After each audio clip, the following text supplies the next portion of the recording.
Pause real quick. If you're from DC, or you love DC, this one's for you. Welcome to the People's Voice DC, a podcast where the city speaks for itself. Not just politics, not just headlines. We're talking real life, community life, DC life. From the metro rides to the murals on the walls, from classrooms to corner stores, from church basements to community meetings. This is where conversations actually happen.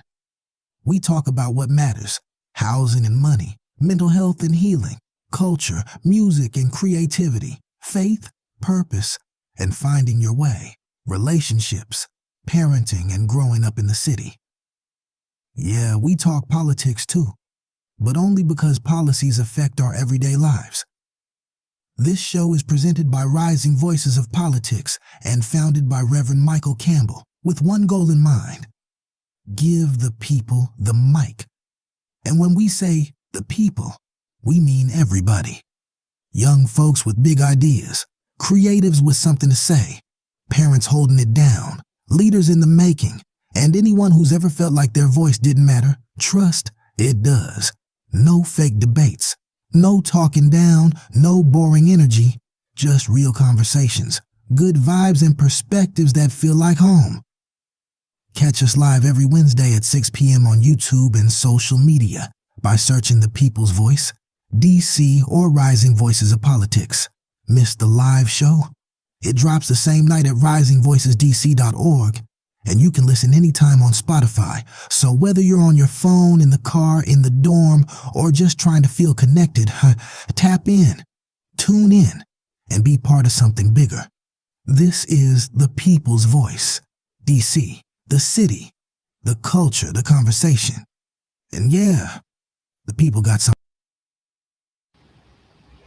Welcome to this week's edition, actually the second show this week, of The People's Voice DC. Listen.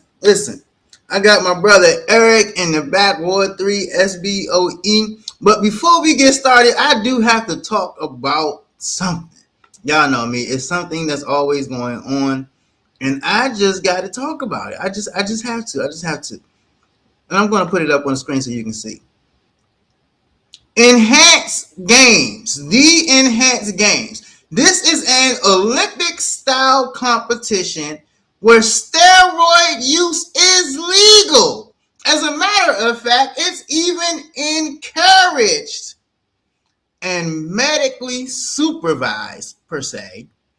It is set to launch in Las Vegas in 2026. The idea is that it's going to be a great sporting event, is that you're going to have these superhero-like athletes because they're so juiced up on steroids, and the ratings are going to be great, and the entertainment is going to be out of this world. So, I mean, hey, look, they say that, the athletes will be medically supervised, so they won't, I guess, do too much. They won't, I guess, harm their bodies per se. I'm a little concerned about this. I don't know if it's safe. I don't know if I want my child growing up saying, I want to be a star in the Enhanced Games taking steroids. I just don't know if that is the thing. Now, will it be fun and entertaining? It just might be. I don't know. I have mixed reactions. I'm like, I want to watch it. It's probably going to be a lot of fun, but I don't know if it's a good idea. I don't know. But let us know what you think. Write a comment, send us an email. Give us a call. It doesn't matter, but let us know what you think. We really want to. We're going to cover this. We're going to really cover this as it unfolds and happens in Las Vegas. So listen, we're not going to delay this show anymore. We have a special guest, and he will be with us right after this.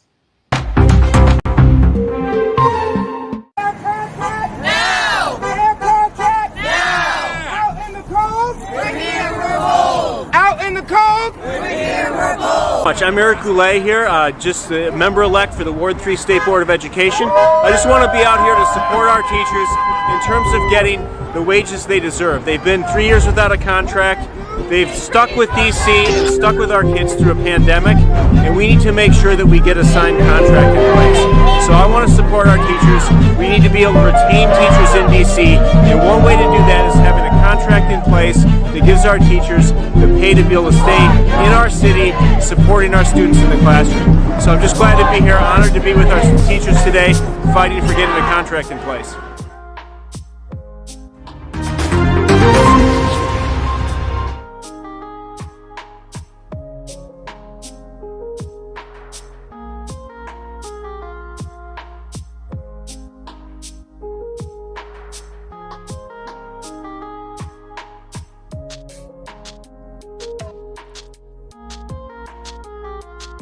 Hey, welcome, sir. How are you? I am fantastic, Pastor Mike. Thank you for having me on the show. I'm excited to be on and appreciate the opportunity to talk about the important education issues here in the city. Yes, and we thank you. That was, I believe, that clip. We definitely thank you for standing with our teachers and our Washington Teachers Union. Unfortunately,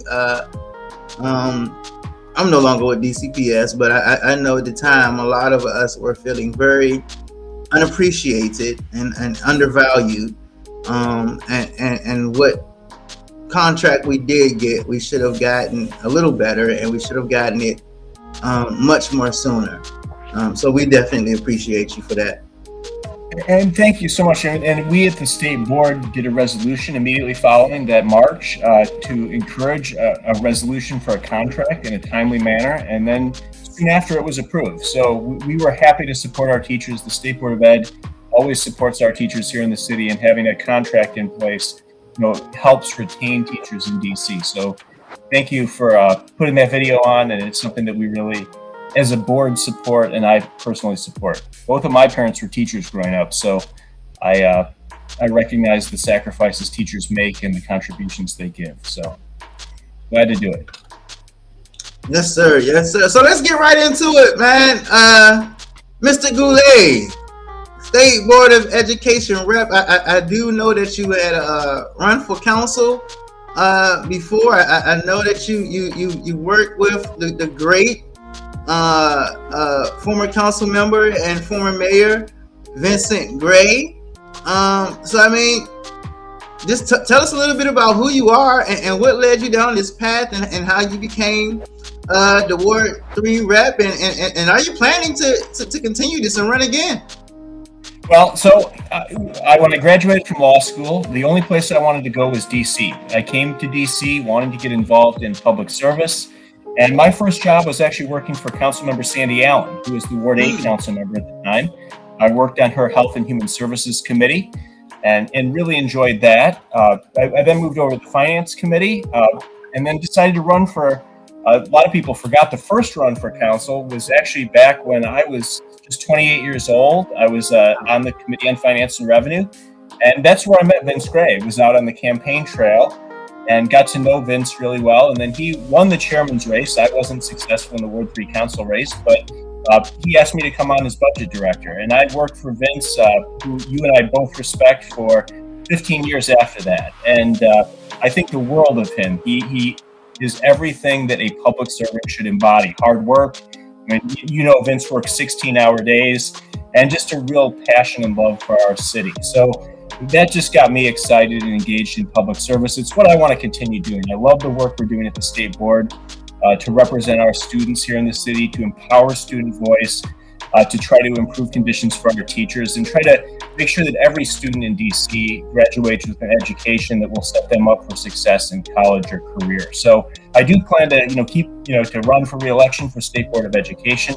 I love the work we're doing. I love the progress we've made. And I want to be able to continue doing that. And, part of what I enjoy is working with our youth.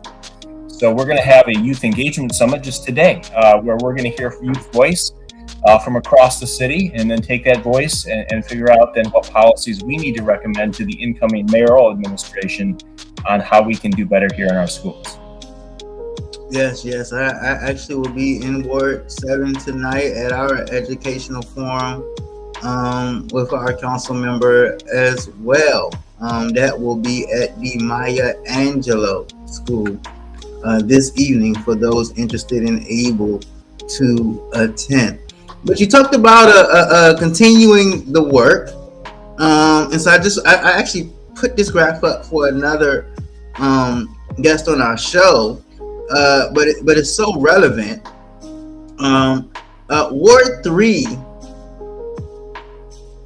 with their reading on grade level, Ward 3 has the absolute highest percentage of DC fourth graders reading on grade level, and generally they have the highest levels of proficiency in math and reading. What do you credit to that level of success, and how do you plan to sustain that level of success? Well, certainly, I think there's several positive things that are occurring. First of all, we do have great schools in Ward 3, as we do across the city. So that's one thing that really has shown our students how to succeed. The other thing we have is a universal pre-K program here in DC, which gets our students into education earlier, and that's what how we saw an increase in test scores and student performance once we put universal pre-K in place. So those are two very important things that we have going for us. But the reason we see an increase, a higher level in Ward 3 versus other wards really is we both know there are still really serious issues with poverty in the city. And academic outcomes are largely driven by poverty. So our goal as a city needs to be to try to tackle all of the root causes that make it more difficult for a child growing up in poverty to be able to succeed. And when we look at those outcomes that you just put on the screen, a lot of that is driven by the challenges a child faces with either family instability, food insecurity, or just a family having additional resources to be able to provide tutoring or supports as that child grows up. So I think that as much as I would love to say our schools in Ward 3 are specifically driving that, I think poverty is the big driver of success versus sometimes struggles in those areas. Yeah. I definitely appreciate you saying that. Just a few other numbers just to kind of throw out there for the public. In Ward 3, it's 68% roughly white, 9% roughly black. In comparison to Ward 8, which is roughly 87% black and only 5.5% white. And there are also numbers that you can see that Ward 3 advantages versus east of the river. Their wealth is among the highest in DC. The grocery access is very strong compared to food deserts. As you mentioned, the poverty levels are a lot lower. And the obvious that I guess you can say some people would say is the elephant in the room is that it's majority white as compared to majority black. Race, demographics should not dictate education. As the SBOE rep, you're always advocating for more resources for your ward schools. You're talking about how your schools are oversized. We had a candidate for council member come on the show, and he felt a lot of solutions could be used through creating community schools. Do you think that community schools could be the answer to a lot of these problems? I am a firm believer in having neighborhood-based schools because I think it does tie the community together. I also do support charter schools that we have in the city because, when I didn't know much about charter schools when I came to DC, I was unfamiliar with them. So I felt that charter schools would provide a resource for families. Mr. Mike, there is music in the background. I don't know if that's traditional. It's a little, I'm not sure if I'm hearing it or just you. That's okay. All right, great. Okay, good. All right, so so with the charter schools that we have in the city, those I think provide parents with options. So if their student is struggling in a public setting, it gives them an option to be able to have a choice to get a better school. I don't think community schools are what we need. I think what we need is several things that we push for as a board to eliminate some of the challenges. One is to try to provide universal out of school time opportunities, first to students who need them the most. I think that's really important because it gets students into positive experiences after the academic day.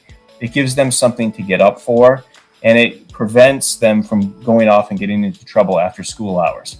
The other thing that we are really trying to push for is universal school meals. At the board, I was proud to partner with students to pass a Green New Deal for schools.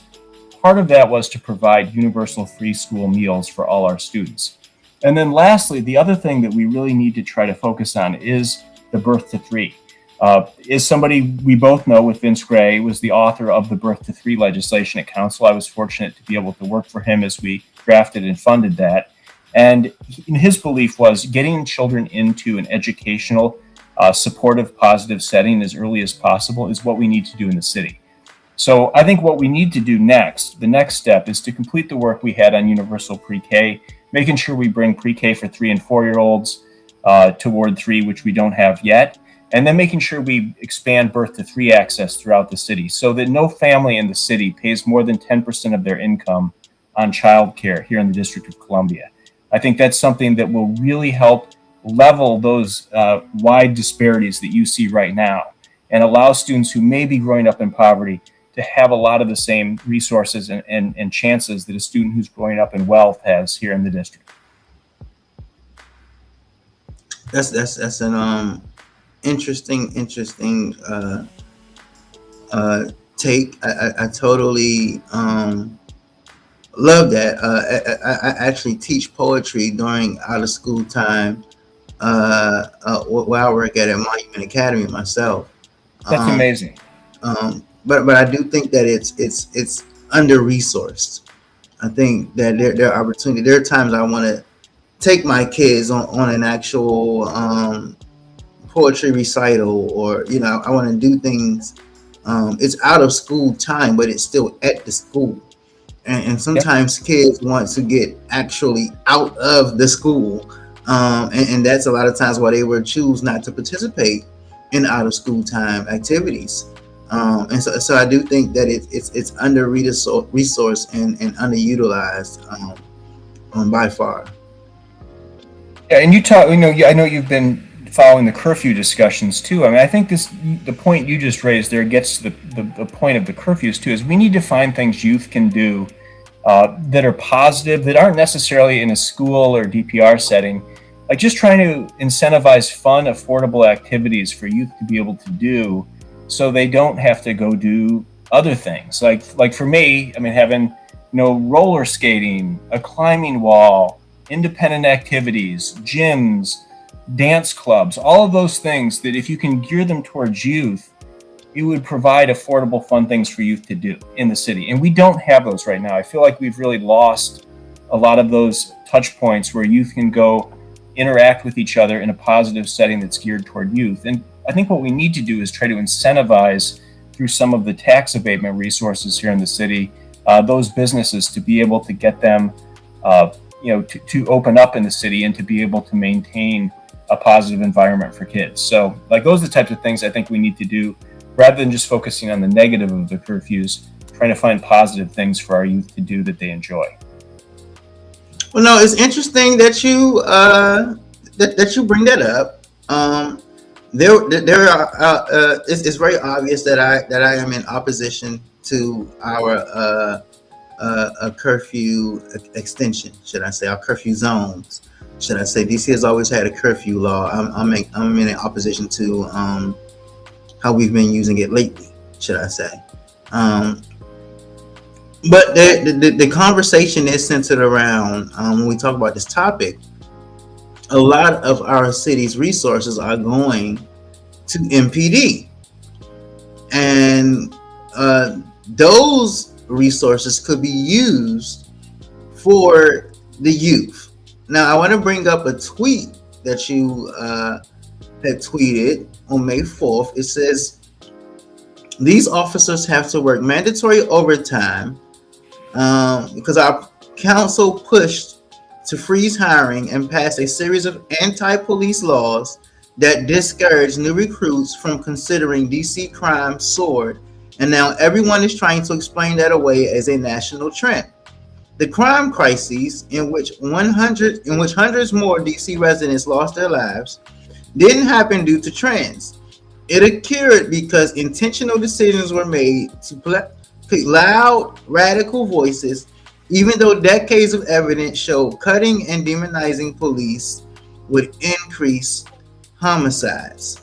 So the question is, do you think that we actually do need to have these programs funded, or do you think we should have more policing in place? Well, I don't think it's an either or. So, when I was the budget director for the city, we had three priorities we always put first. One was fully funding education. The second was fully funding an adequately staffed police department. And then three was, funding job creation. So, through education, we funded activities for youth. I think we can do both. We have the resources in the city to do both. I think the issue is when you cut police officers, you end up actually spending more money because you're then paying overtime for mandatory expenses that you have, because DC is a place of the federal government, obviously, as we both know, so there's protests here. For me, it was one of the biggest mistakes. When I became budget director, Kathy Lanier, who was the police chief, came to both Vince and I and said, if you can get us up to 4,000 officers, we'll deploy those officers in a way that reduces overtime, reduces costs, and then brings homicides down to levels we haven't seen in 50 years. We work closely with Paul Quander, who is the deputy mayor for public safety, Ward 7 resident, an amazing man. And they deployed officers in a way that was strategic. It wasn't in a way where they were deployed in an aggressive approach or, through abusive policing. What they did was they went out.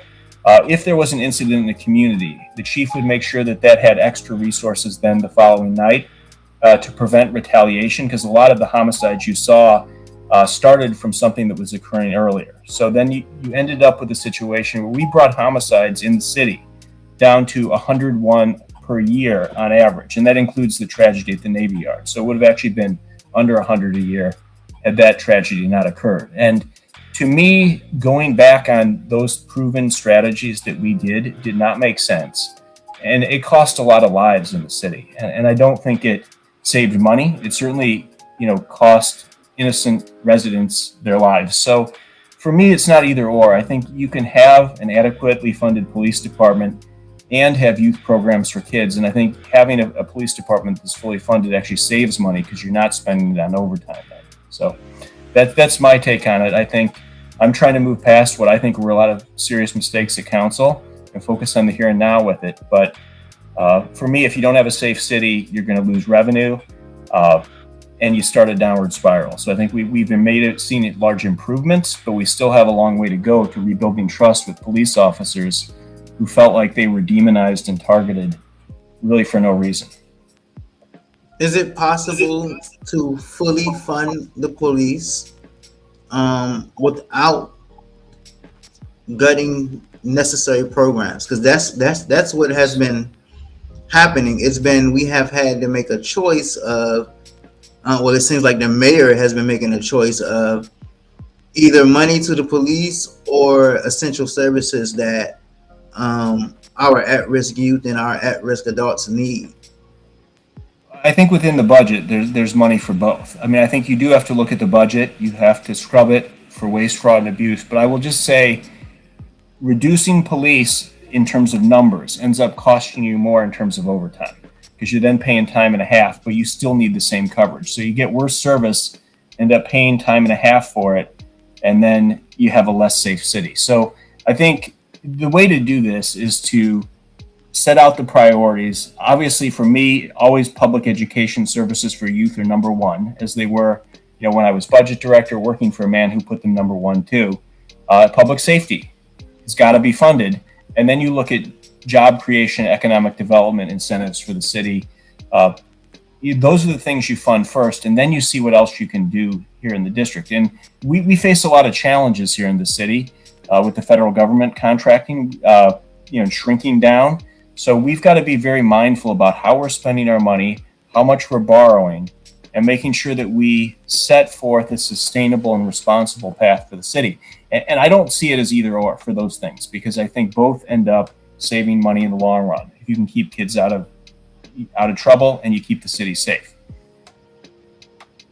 I do want to highlight some comments from Peaches. Peaches says that they should be for the youth like it used to. She used to manage those programs from 97 to 2005. Her program was from 2 p.m. to 11 p.m. and it was cheaper than aftercare. She believed the people hired, even if officers, they should be community passion and they should focus on youth care. She says that police were not demonized, but that they abused power. And in those situations, it's hate. We need police who care about their jobs. And also thank you for your compliment. You're such a good listener, Pastor. So yeah, I think that's something that has to be considered. I think that there are different experiences, and me at the age of 38, been in the DMV all my life, bleed DC, lived in Ward 1, raised in Ward 6, lives in Ward 7.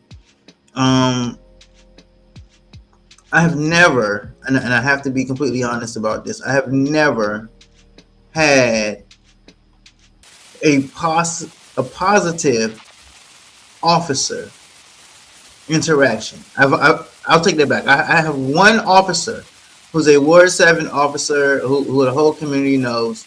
He's the only officer that I've ever had that I have positive interactions with.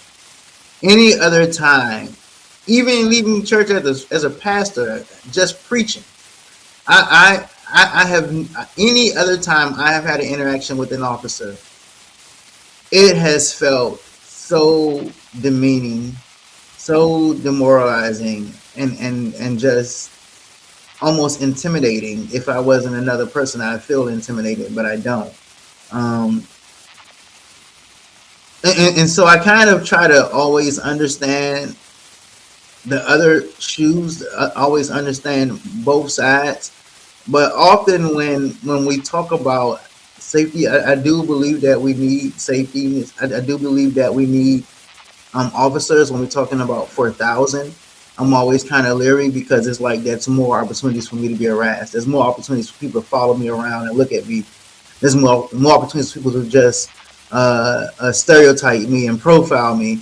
And so I guess that's where I'm at that in that conversation. Well, I think when we did do the 4,000 officers, one of the things we were able to do was try to do what you're talking about, is improve the positive interactions between police and the community. So what Kathy's plan was to really get police out to the community meetings, to get to know their community, know their neighbors. So it wouldn't be a situation where then there was just only an interaction, maybe with an officer, who was responding to a situation, potentially coming off in the wrong way, but to build really positive connections with the leadership in the community. And that's how we got the homicide numbers down to under 100, to the lowest level in 50 years. No, not the interactions between police are positive. Okay, go right ahead. Not to cut you off. Yeah, I have to bring this up. I have to ask. So, what was the retention back then?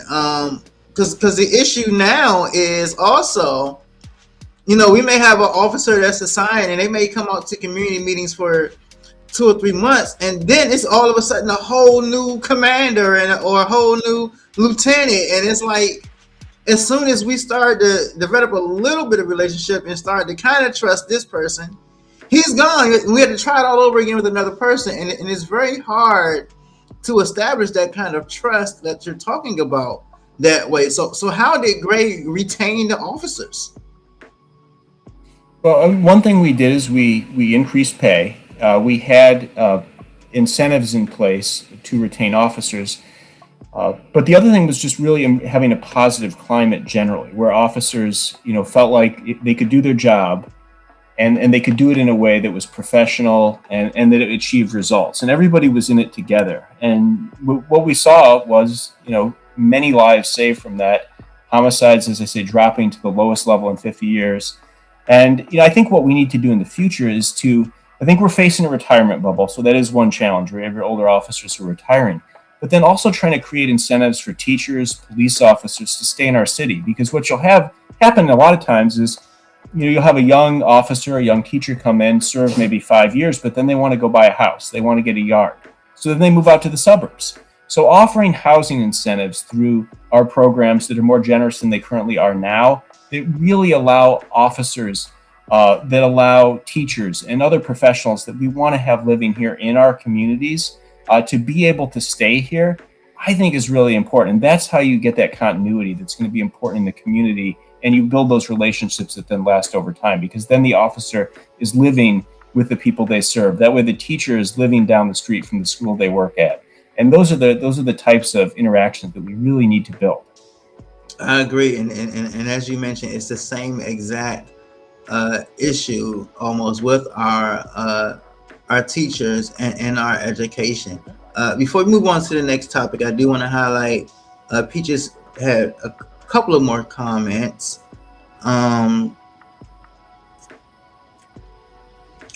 She said, thing is, the police need to be trained to leave their feelings at home. Once they park, they should be protecting and serve, kind and defending the victims, not making victims and or creating fear. I am passionate about this, so I appreciate hearing you both talk about this.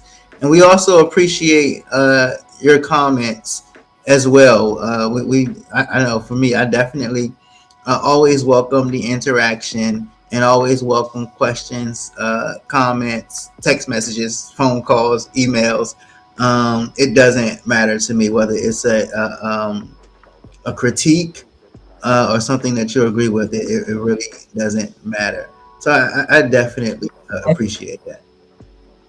Yeah, I agree with your listener. I think that's absolutely right. I mean, we need police to be professional. I do think we have one of the most professional departments in the country, but there's always continuous work, we need to do to remind officers and remind all professionals in the city just how to interact with people, consumers, in a positive manner. So that goes for officers. It goes for somebody picking up the phone at the tax office. It goes for somebody at the DC Council. It goes for anywhere who interacts with the public. So those types of that training should be ongoing, and it's something that we should strive for across the board. So what are your thoughts on the school resource officers?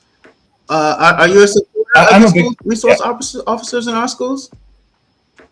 Yes, I 100% support the school resource officers. We had legislation that was approved at council a while back that would have actually zeroed those out. And that was, during a period of time where a lot of concerning bills were passed. The principals across DC were very concerned about the safety of children.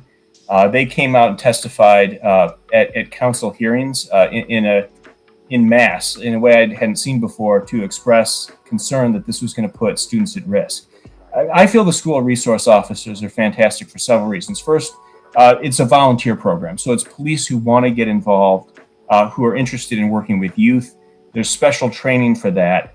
And it allows youth to see officers in a more positive way. I've met school resource officers. I can't say I've met all of them, but the ones I've met have been fantastic. They've wanted to work with our youth, and it really helps keep youth safe outside the city. We look at the tragedy that just happened outside Jackson Reed with the student being tragically killed. And, that's a situation where having those resource officers, in this case, didn't save that child, but it does provide a resource both in and outside the school to try to prevent problems from occurring. So I support our principals on that. I think school resource officers are certainly necessary, and I want to make sure that they remain there for schools and for principals who feel they're needed to just keep students safe here in the district. I definitely agree with that, and I'll add, I just wish that we had one in every school. and I, that's I public and charter. Oftentimes we feel like as educators we have to be the school counselor, the child psychologist, the mentor, the child's personal security guard, the child's escort. Like, it's needed in and every those office, school. yeah, and those officers are oftentimes much better trained to interact with youth positively than private security. Like when people were pushing to get rid of SROs, what would have replaced SROs is private security guards who don't have the training that our officers do. So it wasn't that there was just not going to be any security presence there. It would just be one that has lower standards than our police do. I think SROs are essential. I would like to see them in every school that would like one. And, I hope we build the program back up to what it was before it was cut. Totally agree. Last issue on these schools, man. Libraries. It seems to be a big difference in the schools' libraries based on their location. Some, quite frankly, some schools have better libraries than others. Some schools really don't have no library, and how can we move to address this so that every child has an equal opportunity to get the resources that they need and to learn whatever to expand their knowledge, expand their horizons, be able to just grab a book and read. Well, I think that's important, and I'll be glad to look into that. I think we should have equitable library resources across the city.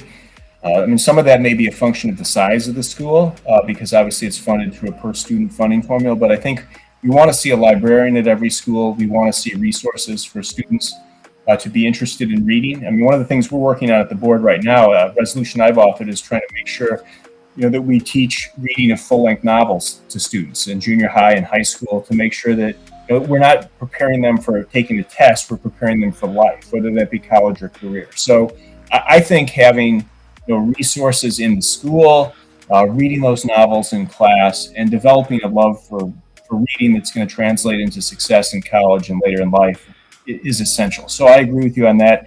I think that's probably falls more within the scope of what council would be able to do with the budget than what we would be able to do at the state board. But certainly I would be interested in seeing what the libraries look like across the city and seeing if there's a disparity there. Yeah. Hey, I don't know about you, but I have so many parents coming up to me. They're saying, "Hey, my child doesn't even know how to write in cursive. Why don't you teach my kids how to write in cursive? You're going to mess them up for life. What's going on, man?" Well, I'm somebody who grew up learning to write cursive. I don't think my kids know it, and I guess it's just one of those things that has faded with the times. They're on keyboards now. I like cursive, but I think it's gone the way of the dinosaurs. But I will say this, with the screens, that's something that we need to take up as a challenge, because we do have students that are on screens a lot nowadays, and trying to limit that time at home is the parents' responsibility, but trying to reduce it at school is going to be something that we take up as a board, because I don't know that we can bring back cursive, but what we can do is try to get our students to engage in a way that's not just on a screen, and to have those types of discussions and experiences that maybe we had growing up in school. I don't want it to all then just shift to screens. We need to shift away from screens and back to more person-to-person conversations in school. That wasn't on the agenda, but that's an interesting topic. So I'm going to take a couple of minutes. When you talk about taking away screen time, I'm totally a fan of it. I was actually looking into there was a recent lawsuit against the Facebook CEO. I can't think of his name, but yeah, there's a lawsuit, and I was looking into it, and like, these apps and everything, they are designed to literally purposely catch your attention and keep your attention for hours at a time. They're literally created to do that. and so I definitely think it's important. But I'm thinking about some of the students that I've had. It's no secret. At least what 70% of our students have been diagnosed with some type of a disorder or ADHD or something like that. We have a lot of autistic children. And I know my students that I've had over the past few years, they just have a very low attention span. And I don't know how I would be able, like, how these kids would cope, like literally off a screen, like how it would work. I think it needs to work. I don't know how it's going to work. I feel like these kids are going to go crazy. Like, I don't know. Well, one thing we were able to do as a board, and we started this, as a board, and then the council picked it up, was banning cell phones during the school day. And I think that was a huge first step in this, is making sure that teachers don't have to fight students over whether they've got their cell phones in class, that there are no cell phones during the school day. And that's something that we started as a state board. I drafted the resolution on, and then the council picked it up through legislation, and it's now implemented. And I think it's making a huge difference. It reduces bullying, incidents of bullying when students have the phones. It just gives students a break from that. And I think you're absolutely right. I mean, these devices and social media apps create like a dopamine need where it's an addiction. And the students keep scrolling, and it's not good for their mental health or their physical development. So, I mean, we can't deal with them in the home situation. We can try to reduce screen use at schools, which we're going to take up as a board. But I think that's a big challenge of the generation, as to how we try to let our students grow up in a way that's healthy with all of these devices out there now. Absolutely. So I posted, actually, before we go on to the next subject, I just want to remind everybody, listen, you can always join us. You can always join the Rising Voices of Politics. We're always looking for team members. We're always looking for board leaders. We're always looking for volunteers. Lots and lots of volunteers. This is election season. Right after the primaries, we're going to get right into, listen, commissioners are important. Every single member district needs representation. In our city, we still have too many vacant seats. So maybe you're out there and you'll feel like, hey, look, we need a stop sign. Hey, look, our school need to be better in our neighborhood. Hey, look, who keeps allowing this 24/7 tobacco store to open up? You want to make a difference. You want to run for commissioner. You can join us and we will help you through the way. You can visit us at www.risingvoicesdc.org. So I posted this before, and I just wanted to give everybody a little quick intro when I was posting it, but you had kind of talked about your work. So in the 3 for All, the Birth to 3 for All DC Act. So in 2017, Eric decided to return to the council's Committee on Health, because despite having nearly 97% of our residents insured, there are still significant health outcome disparities in DC driven by social determinants of health. As committee director, under the leadership of committee chairperson, my guy, Vince Gray, Eric drafted legislation to transform DC's healthcare system for its 2 eastern wards with a new state-of-the-art community hospital, an ambulatory care center, and 2 urgent care centers. Eric also worked with his committee staff to draft the Birth to 3 for All DC Act of 2018, which will make subsidized high-quality child care services available for all DC families with children from birth to age 3. Definitely thank you for your work in that, sir. But I definitely, I know you're over there in Ward 3 now, but I did want to bring up and highlight those things and get your thoughts on couple of things that's going on. You know, Vince Gray worked so hard; he had such a great vision. And our hospital over in Ward 8 on the St. Elizabeth campus is going through some issues. It's been reported that it's understaffed. It's severely underachieved. And I really don't think this is the vision that Mayor Gray had. Also in Ward 7, we were promised a freestanding health emergency clinic right in Ward 7 on the Fletcher Johnson campus.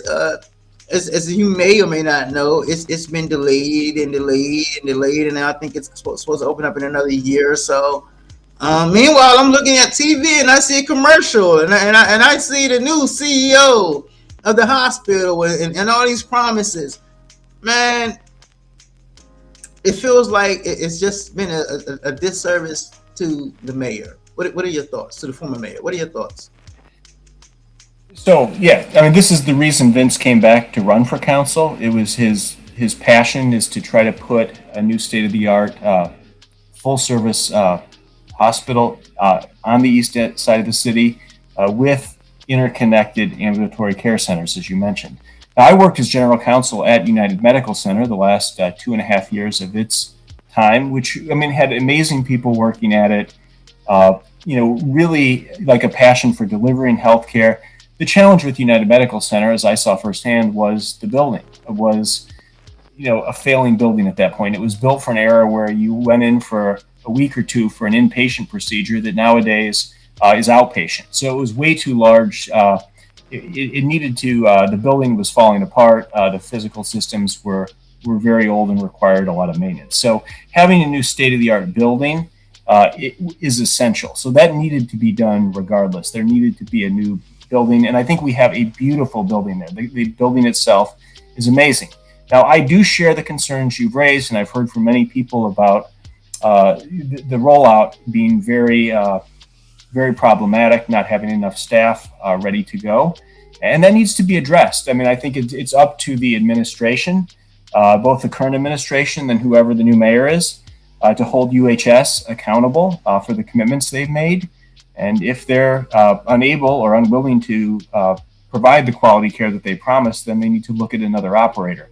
I mean, we only had 2 bids on this. It was a competitive process. There was a bid by UHS, and then there was another bid that was by Howard and Sibley, but it was I don't know if it ever really moved forward to the final stages because it was kind of more in the draft stage, it seemed like. But that could be another option they look back at. I know Howard was pursuing a new hospital on its campus. So if this doesn't work out, I hope they at least rethink the idea of possibly having Howard run the new hospital and then have its medical school over there, because I think it would provide in some ways relief for Howard, which is situated right now between GW and MedStar Washington Hospital Center. So it's got that challenge right there, two large hospitals it's situated between. And then it has lost a lot of its historical demographic base that it had through gentrification. So, that's something that was explored. I don't think Howard was at the point where it could be executed back then. But I think step one is making sure, we hold UHS accountable and that the quality of care they promised is delivered. And if that doesn't work out, we need to pursue something quickly. And I hope they bring the Howard option back on the table, because preserving Howard School of Medicine must be an essential thing that the city does going forward. I think it would be just, they graduate the largest number of African-American from any school in the country. So to not have that resource here in the city would be a tragedy, and we can't have that happen. So that's just an option to explore, and those are my thoughts on it. I appreciate you bringing that up. I don't think many people understand the greatness that comes from Howard. It's more than just an HBCU. It's so much more. It's so much more. The contribution that Howard has not just made to this city, but to this country, is so undervalued and underappreciated. So I truly appreciate you saying that. And it might be a great fit. If the fit doesn't work out with UHS, the fit with Howard may be a good fit that works, serving the population and then providing a hospital, to keep the great work of Howard's Med School going. So I think all that's got to be on the table as we look at it. But the number one thing has got to be, which Vince's vision was providing high quality, equitable healthcare for residents across the city in a true healthcare system. And we're not seeing that right now, and we need to. So hopefully UHS steps it up. If they don't, let's see what step 2 is. Yes, sir. Yes, sir. Yes, sir. So look, we're heading towards the end of the show. It's been an amazing show. I truly appreciate it. Before we go, I do have one final plug-in, well, a couple plug-ins. First, I want to remind everyone of our Brothers Reclaimed Healing Circle. This is for men only. Ladies, if you want to cook us some dinner, if you want to provide us with some nice snacks or meal, you are free to drop it off. However, the circle is for men only. We know that our men are carrying a lot.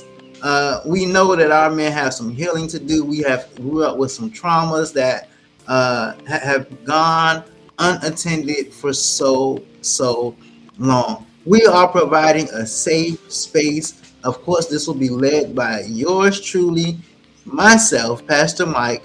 We also do workshops and retreats on a bi-monthly basis, but we gather monthly.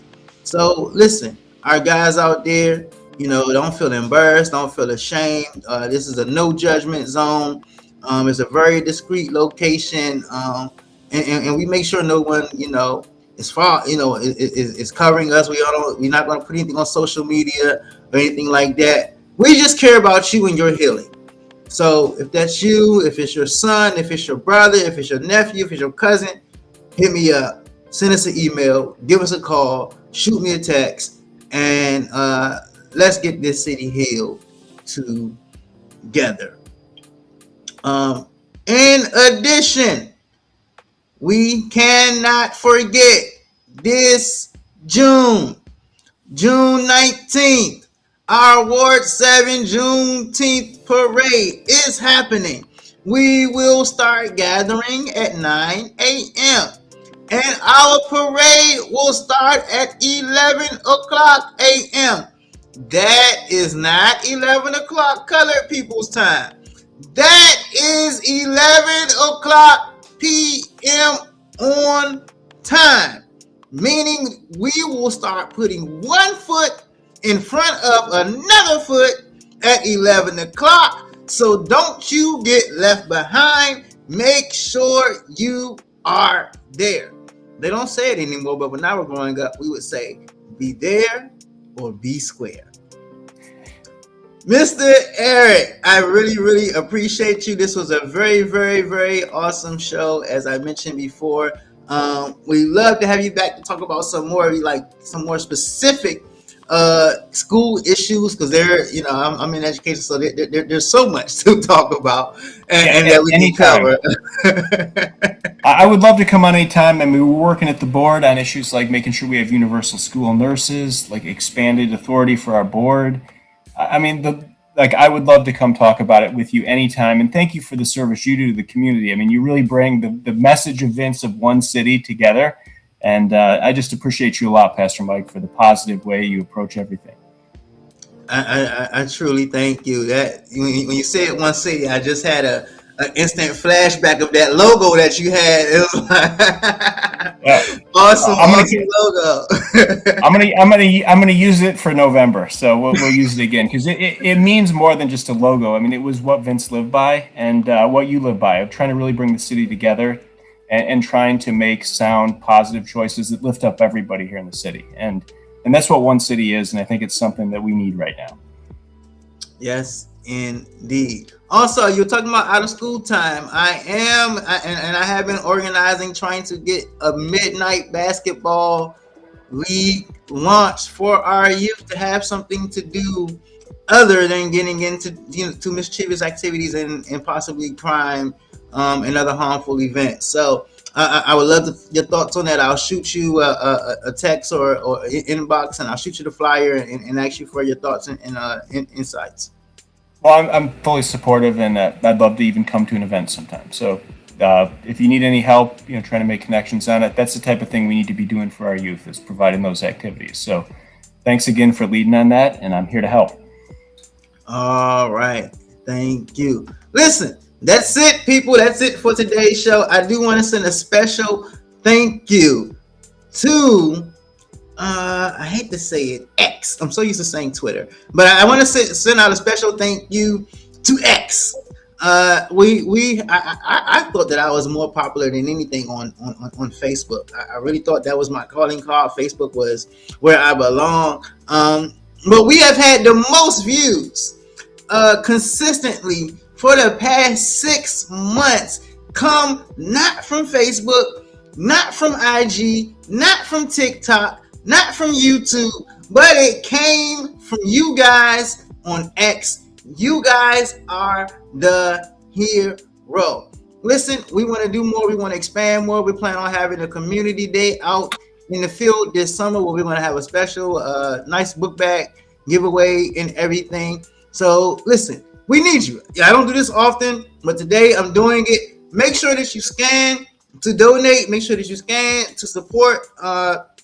I'm not gonna call out people's name, but we did have someone who came onto the show, a candidate that was running for office in this election cycle, said, "Hey, look, send me all the information. I'm going to donate." And I sent them all the information, and there was no donation. You know who you are. So if you were sincere in what you said, maybe you forgot. Maybe, got kind of busy, I will say this election cycle, there seems to be 1,000 forums. I know that when I ran for office, I was not going to attend all them forums. You can say what you want about me. It's too many forums in DC. Like, we do not need 1,000 forums for all. Listen, the two leading mayoral candidates, they don't need 1,000 forums, okay? Just have a few forums. Let us get our point across. Let people talk, and let's enjoy ourselves. Until next time, this is the People's Voice, and you are going to enjoy our next show.